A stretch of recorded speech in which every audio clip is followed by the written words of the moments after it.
মাঠে উঠুক গোলের ঝড়, সমাজ করি ঐক্যের ঝড়, এই স্লোগানে চট্টগ্রামে প্রথমবারের মতো শুরু হল ডাক্তার AKM ফজলুল হক ফুটবল টুর্নামেন্ট। শুক্রবার বিকেলে নগরীর চকবাজার প্যারেড গ্রাউন্ডে ফুটবল টুর্নামেন্টের উদ্বোধন করেন জামায়াতের চট্টগ্রাম ৯ আসনের মনোনীত প্রার্থী ডাক্তার AKM ফজলুল হক। এ সময় প্রধান অতিথি হিসাবে উপস্থিত ছিলেন জামায়াত ইসলামীর কেন্দ্রীয় কর্মপরিষদ সদস্য ও সাবেক MP মোহাম্মদ শাহজাহান।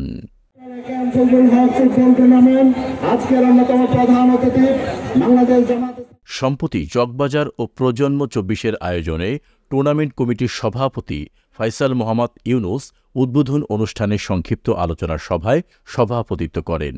এছাড়াও আরও বক্তব্য করেন মহানগরীর ভারপ্রাপ্ত আমির নজরুল ইসলাম, নগর জামাত নেতা শামসুজ্জামান হেলালি, SM লুৎফুর রহমান, আমির হোসাইন, আহমদ খালিদুল আনোয়ার সহ অন্যান্যরা। উদ্বোধনী খেলায় অংশ নেয় IIUC ফুটবল দল বনাম চন্দনপুরা একাদশ। এর আগে টুর্নামেন্টের শুভ উদ্বোধন উপলক্ষে আয়োজক কমিটির পক্ষ থেকে এক বর্ণাঢ্য শোভাযাত্রা বের করা হয়।